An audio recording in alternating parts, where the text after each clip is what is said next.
All right. Good afternoon. Good afternoon. Good afternoon, my YouTube family. I see you, my Clubhouse family. Thank you for joining me. Thank you for joining me on this rainy day in Georgia, y'all. Raining, y'all. It's raining. I am Tamara Johnson Shealy. It is Monday, August the 16th, y'all. We are already halfway through the month, 8 months into the year. Look, 4 months until Christmas, right? Gee whiz, y'all, right? My. 2021 is just flying by. I thought 2020 was never going to leave, but 2021 is flying by. So I just want to thank you for joining me on this broadcast, y'all. You know, today I just decided some days I get on go down the rabbit hole of reparations, y'all. You know, I'll always like to bring you reparations at the top of the hour. And sometimes when I just start reading, y'all, I don't stop. So today was one of those days, y'all. So I'm going to bring you some reparations information, y'all. I'll bring it to you. Let me share my screen for those of you that are watching live on YouTube. Let me make this a bit larger for you. And my Clubhouse family, you're going to hear it. This my first one is actually out of Louisville. Out of Louisville, it says, if passed, new Metro Council resolution will call for reparation payments, y'all. So this is out of Louisville. This is an article that is actually a news story that I'm going to play for you. Subject could soon spark debate at the Louisville Metro Council. Reparation payments for the Black American descendants of slaves. But WDRB's Chad Mills explains why a brand new council plan faces a tough fight. Walk into Roots 101 African American Museum in Louisville. That's a heck of a piece there. And founder Lamont Collins is quick to let you see, even touch, one of the most powerful pieces here. These are over 400 years old. Shackles used to enslave captured Africans. Shackles now used to teach and remind. Welcome to America. Collins says he's reminded daily of how slavery, Jim Crow, and hatred broke up Black families and communities, erased their generational wealth, and depressed them economically and socially well beyond slavery's end. There's no way that America can't say it does not owe people of color compensation. And now some on Louisville Metro Council are acting on that idea. A brand new resolution would show Louisville's support of reparations. If Metro Council votes for it, it would ask Washington lawmakers to study reparation proposals and then offer direct payments to Black Americans descended from slaves. It's a matter of Councilman Ja'Cory Arthur is sponsoring the resolution with another African American member of council. It's incredibly important that we put our money where our mouth is, and also realize we're not even talking about paying as a city. We're calling on the feds to make that payment. But the plan could be a tough sell, both inside and outside City Hall. We spent time at both Iroquois Park and here at Waterfront Park asking people how they feel about the idea. Some said they're for it. Others, though, said they're against it at all costs. Others in the middle saying they might be for it, but don't think it can be done. It's just miseducation of white. While even people like Collins aren't holding their breaths, they hope the proposal will at the very least start a productive discussion about reparations, about the weight of each link, and a discussion about the links of this chain, less visible, but still around today. 400 years seems like a long time ago, but Black America is still dealing with the issues 400 years later. Now, keep in mind, at this point, the resolution is in its earliest stages. Council must debate it and pass it. There's no guarantee it has the votes to pass. If it does, though, the resolution simply asks Washington to pursue reparations, which those lawmakers may or may not choose to ignore. Regardless, Councilman Arthur and others say they are not deterred and will keep fighting. Chad Mills, WDRB News. We are Bryant Heating and Cooling, and we're always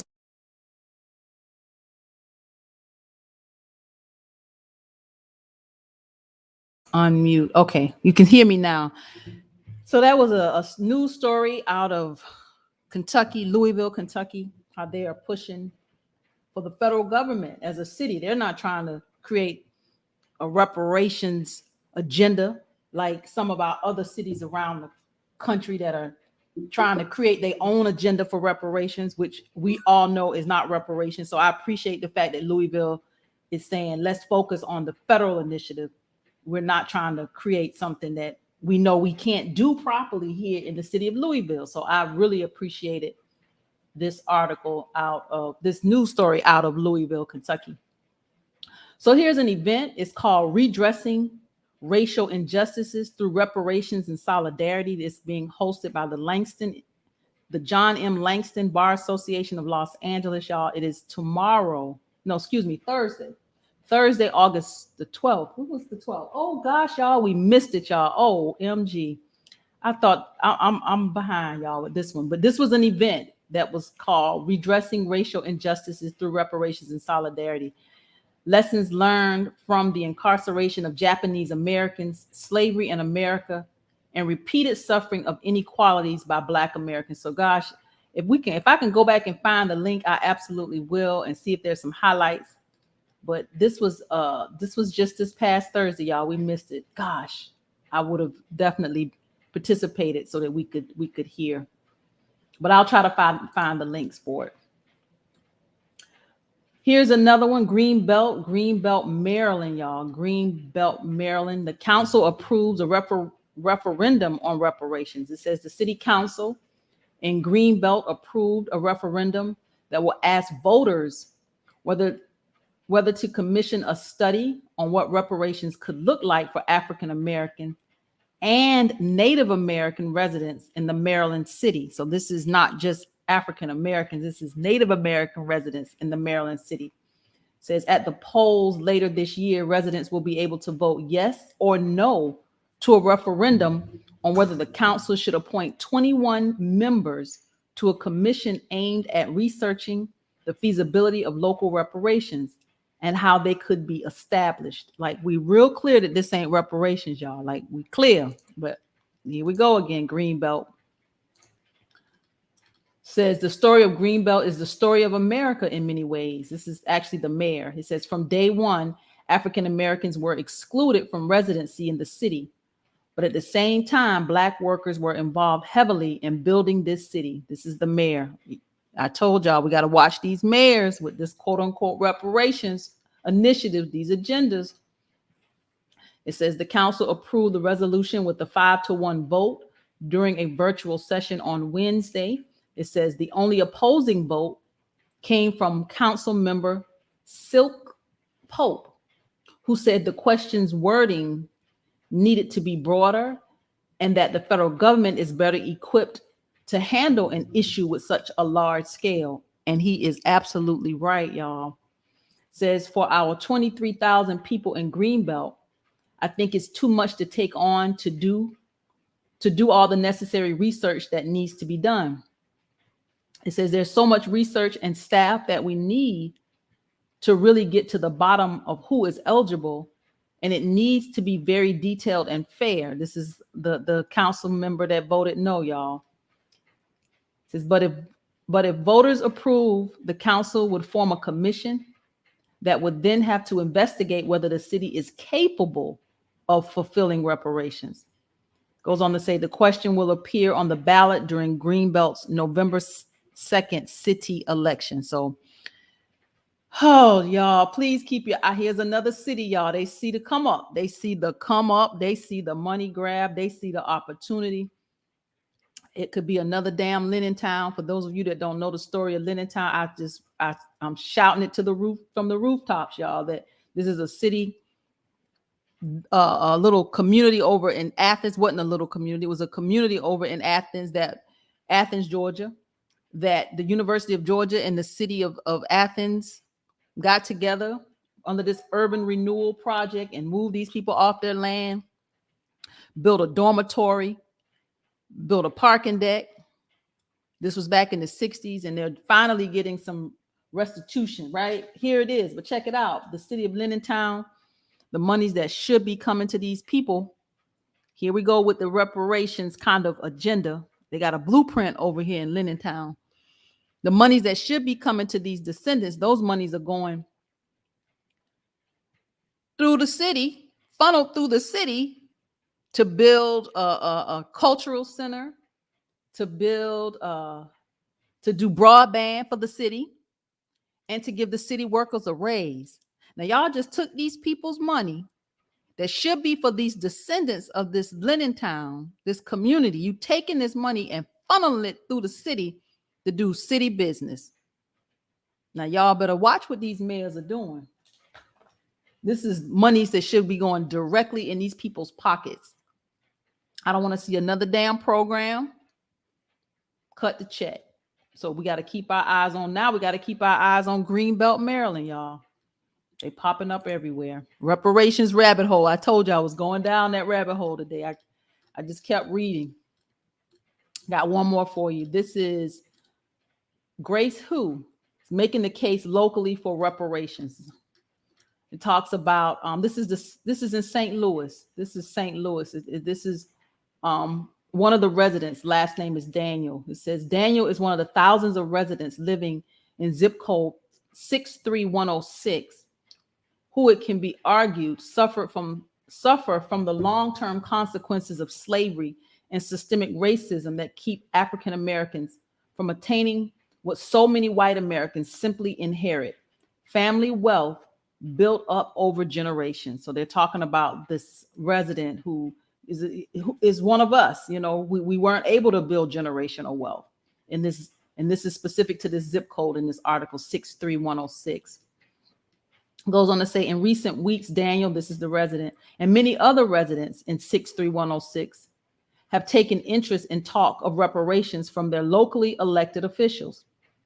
Advocates for reparations make the case that since the end of slavery, wealth was simply stolen from African Americans through the application of Jim Crow laws, housing discrimination, and the nation's failure to provide education and medical care equitably. It says one concrete example that has been foundational for so many white families. Blacks were largely denied the benefits in the GI Bill, which made educational benefits and low interest mortgages available to veterans. Yeah, we know the GI Bill that we did not receive. No GI Bill, no New Deal, none of that. Goes on to say that the St. Louis mayor is Tashara Jones, announced that she will be joining a coalition of mayors. There you go, another city done jumped in with these mayors. She will be joining a coalition of mayors from across the nation to begin paying reparations on a local level as a model for future federal efforts. It says U.S. Representative Cori Bush, Democrat out of St. Louis, is co-sponsoring a reparations bill in the House, which is H.R. 40, y'all, while also expressing her support for reparations through social media and in speeches. So yes, Cori Bush has been very vocal.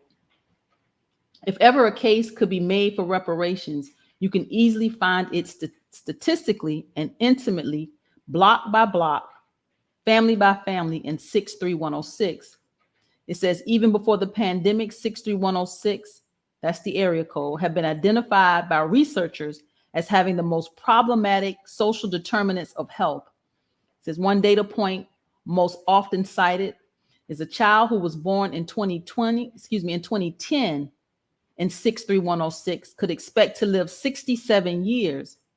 A child born the same year in 63105, that's a neighboring zip code, also known as Clayton, has an average life expectancy of 85 years. So the child born in the 63106 is 67 years, and the child born in 63105, 85 years. It says, what would a reparations payment mean to residents of 63106?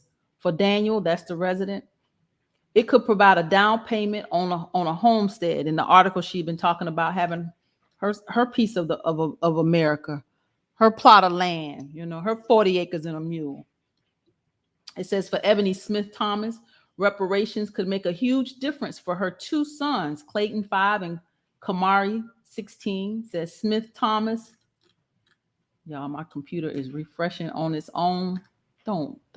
We've been having some strange weather here. There it is.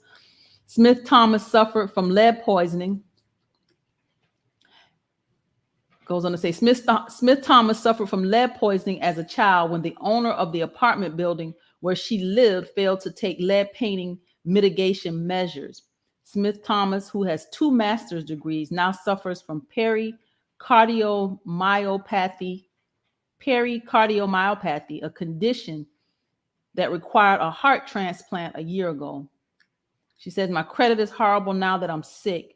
So property and cash would help me a ton. Yes, it would. See, everybody don't have the same, demand. When we get our reparations, this lady says some property and some cash would help her get out of her situation. Some people don't want the land. I want my 40 acres. And my mule would be a tractor.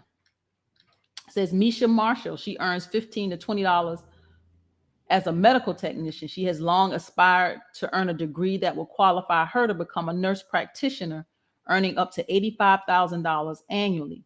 It says a reparation payment might cover her tuition. A higher paying job would help her support her 2 children, her elderly parents whose health issues have made them shut-ins since the pandemic, and a sister who suffers from a congenial brain disorder. We just have issues, y'all, as a people, and reparations is the remedy, period. And what we do with it is our damn business. We know what our families need. We know what would move our families into some generational wealth. It's our business how we spend it. So let's dive into the bills. We got about 10 more minutes, and I'm gonna hop over to the clubhouse space, family. We're going to look at just some House bills today. I got stuck on reparations, y'all. So we're just going to dive into the House bills today. So this is H.R. 961. H.R. 961 is the Justice for Juveniles Act. Justice for Juveniles Act. This is Representative Scanion, Mary Gay Scanion. Might be butchering her name, but look, we know who she is. Democrat out of Pennsylvania. It's Justice for Juvenile Act. This bill exempts juvenile prisoners, inmates who are under 22 years of age from various requirements of the inmate grievance procedure, including the requirement to exhaust administrative remedies before filing a federal lawsuit regarding the condition of their confinement. So I wanted to dive into this a little bit more on this to see what her legislation was about. She actually introduced it last year. It says America's prisons have been home to widespread abuse and mistreatment of youth. Young people are often subjected to systemic harms such as physical and sexual violence, solitary confinement, pepper spray, and harmful restraints from other youth and faculty staff. It says the Justice for Juveniles Act will protect young people from abuse in prisons by exempting them from the Prison Litigation Reform Act.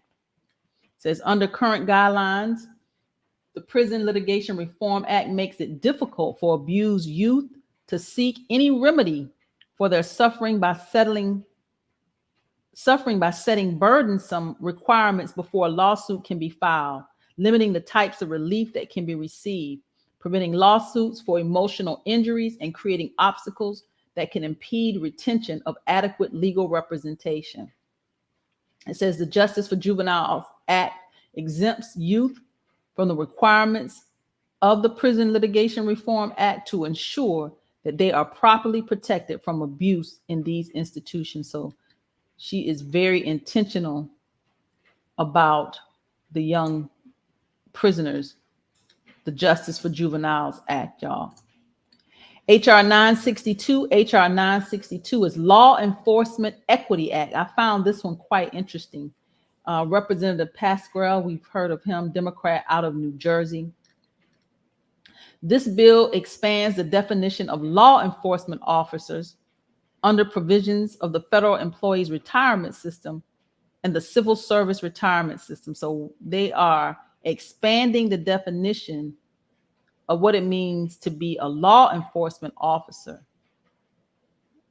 And I knew it had, when I saw that, I'm like, it must have to do with retirement and the benefits of retirement. So it says specifically, the bill expands the definition to include federal employees whose duties encompass the investigation or apprehension of suspected or convicted criminals and who are authorized to carry a firearm. And number 2, Internal Revenue Service employees whose duties are primarily the collection of delinquent taxes and the securing of delinquent returns. And number 3, U.S. Postal Inspection employees. Number 4, Department of Veterans Affairs police officers. And 5, certain U.S. Customs and Border Protection employees who are seized property specialists with duties relating to custody, management, and disposition of seized and forfeited property. So this has everything to do with their retirement. It says this bill deems service performed by an incumbent law enforcement officer on or after the enactment date of this bill to be service performed as a law enforcement officer for retirement purposes. So there's some sort of benefit to being reclassified or redefined as a law enforcement officer. This is Democrat Representative Pasquale, Democrat out of New Jersey, HR 962. HR 963, we've kind of seen that. We have seen this one. This is Representative Hank Johnson here from Georgia, y'all. I actually know Mr. Hank Johnson. No, we're not related. But I do know who he is. It's a long story for another day, but I'll make sure that maybe one day I'll tell it. Forced Arbitration and Justice Repeal Act or the FAIR Act. Forced Arbitration and Justice Repeal Act or the FAIR Act. It says this bill prohibits a pre-dispute arbitration agreement from being valid or enforceable if it requires arbitration of an employment, consumer, antitrust, or civil rights dispute. So this is where you sign over your rights when you get a phone, forced arbitration. This is where if there's some dispute, they're going to handle it internally. So here's his definition. This is this is the words of Hank Johnson. He says, forced arbitration is an underhanded maneuver that corporations use to trick consumers, workers, and small businesses out of their right to go to court and seek damages from a jury of their peers. This says Representative Johnson, you can't get a cell phone or a credit card or even get a job nowadays unless you sign away your rights, because I'm sorry, y'all. He says, because unless you sign away your rights, because that's what every corporation requires. They force you into binding arbitration because it benefits them and it's at your expense. If this sounds unfair, it's because it is. Big businesses that already have all the power and the relationship regularly stack the deck to avoid the only thing out there that could hold them accountable, the United States justice system. So this is where you are forced into arbitration, y'all. You just sign, you click and sign, and we just stuck in it. HR 964, we got about 5 more minutes. HR 964 is Establishing Public Accountability Act of 2021. Establishing Public Accountability Act of 2021. This last bill, y'all gonna find quite interesting. But this is HR 964. This is Representative Arrington. This is Jody Arrington, Republican out of Texas. This bill requires the Environmental Protection Agency to include a statement regarding the net gain or loss of domestic jobs that is likely to result if a rule is adopted, as well as the accompanying analysis and the notice of proposed rulemaking. So this is the Establishing Public Accountability Act of 2021. Representative Arrington, Jody Arrington, Republican out of Texas. So we're at the last bill, but like I said, this is the one I think you guys will find quite interesting. This is HR 965. This is the YALI Act, Y-A-L-I Act of 2021. This is Representative Karen Bass, Democrat out of California. So this is the YALI, y'all, stands for Young African Leaders Initiative Act of 2021. This is the Young African Leaders Initiative Act of 2021. Y'all make sure y'all write this bill number down, HR 965. Y'all need to remember it actually passed in the House already. So that means it's somewhere on this way in the Senate. It's in the Senate because it passed in the House. So there it's one step away. So listen to this. This bill provides statutory authority for the Young African Leaders Initiative, called YALI, which must seek to build the capacity of young African leaders in sub-Saharan Africa in the areas of business, civic engagement, or public administration. It says the YALI program must award Mandela Washington Fellowships to young leaders and offer training through regional leadership centers in sub-Saharan Africa to individuals who have demonstrated strong capabilities in entrepreneurship, innovation, public service, and leadership. It says the Department of State must oversee all U.S.-based activities carried out under the program, and the United States should continue to support overseas initiatives of the program. Access to continued professional training and leadership development opportunities for fellowship alumni upon returning to their home countries. The State Department must also submit an implementation plan for the program and the annual reports on the program's progress. So Representative Karen Bass, Democrat, California, this is about young African leaders. I am sure her district in California has some Black leaders that would need her undivided attention. I'm sure there's some people in her district that need her, and not that this is not a, I just wanted y'all to see it. I'm gonna let y'all have it. I don't understand. HR 965, y'all, it has passed the House. Pay attention.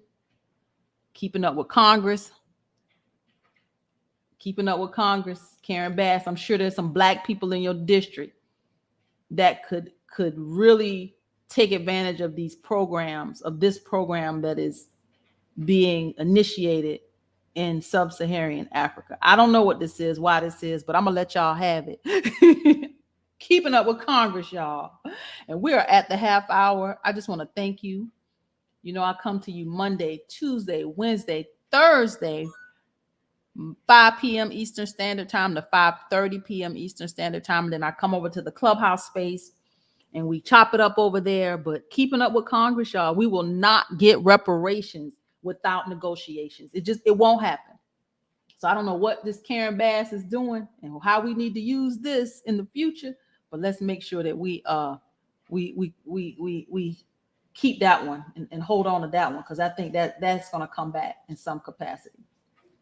So I am Tamara Johnson Shealy. Y'all go to the website. I see you over here, Universal Mike. You've been all in my feed today. Thank you, brother, with the jokes. I love y'all.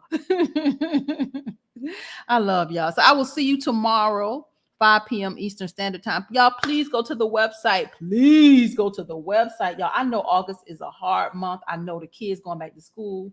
We're in the midst of COVID, y'all, but every dollar counts. Every dollar counts. We have to start making sure we have what we need. When this campaign kicks off in full gear, y'all, we can't be broke.